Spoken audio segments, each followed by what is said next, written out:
You ever meet somebody and just know life never gave them a real chance, but instead of trying to do better, they lean all the way into the chaos? Yeah, this one right here is about a girl they called Indy Boo. A name with a story behind it, and a life that only got darker from there. She thought she was playing the streets, setting people up, chasing fast money, doing whatever it took to win.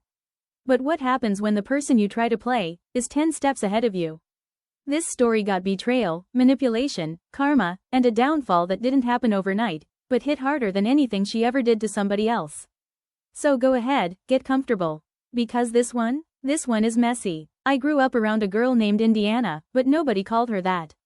To everyone, she was Indy Boo. Her name alone told a story. Her mom used to brag that she named her after some guy from Indianapolis she barely knew. Her mother was known for being the lady of the night. That was Indy Boo's life in a nutshell, built on chaos from day one. People always said you could tell nobody really raised her. She moved reckless, like nothing mattered. Always chasing fast money, quick wins, and attention. She had this energy like she was trying to prove something, but nobody knew what. By the time we were teenagers, Indy Boo was deep in the streets. Not just hanging around, she was active. Setting people up, running scams, doing whatever it took to get ahead.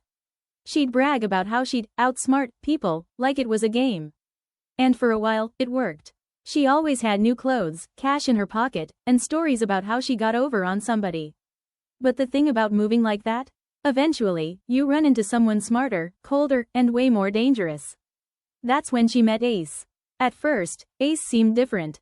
Calm, smooth, the type that didn't talk much but always had control of the room. Indy Boo thought she found someone on her level, or better. But Ace wasn't what she thought.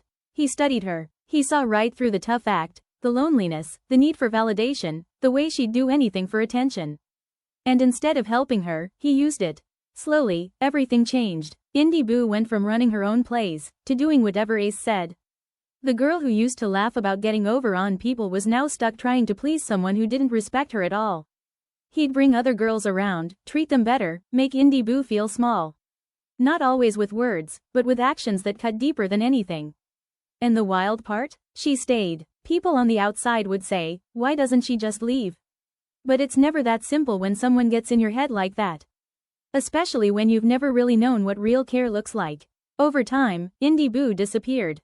Not physically, but the version of her that thought she was untouchable?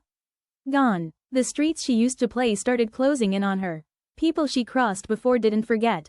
Opportunities dried up. Respect disappeared. And just like that, the same life she thought she was controlling started controlling her.